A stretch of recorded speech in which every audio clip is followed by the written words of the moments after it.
સુરતમાં મહિલા આરએફઓ પર પતિએ કરેલા ફાયરિંગનો મામલો લાંબી સારવાર બાદ આરએફઓ સોનલ સોલંકીનું મોત નીપજ્યું છે। આરટીઓ ઇન્સ્પેક્ટર પતિ નિકુંજ ગોસ્વામીએ જ ફાયરિંગ કર્યું હતું અને આ મામલામાં હવે પત્ની એટલે કે સોનલ સોલંકીનું મોત નીપજ્યું છે। 6 નવેમ્બરના રોજ સોનલ સોલંકી પર ફાયરિંગ થયું હતું। 48 દિવસથી સોનલ સોલંકીની સારવાર ચાલી રહી હતી। પતિ નિકુંજ ગોસ્વામીએ અને ફાયરિંગ કરનાર જેલમાં કેદ છે।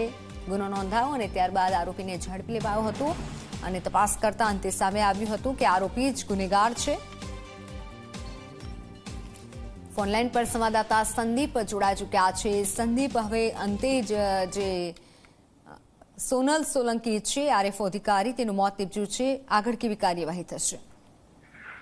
જે ચોક્કસથી હાલમાં પણ પોલીસ દ્વારા કાર્યવાહી કરવામાં આવી રહી છે।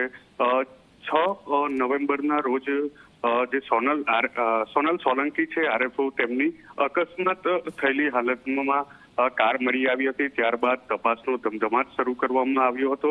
તપાસ દરમિયાન સોનલ સોલંકી ઉપર ફાયરિંગ થયું હોવાનું સામે આવ્યું હતું।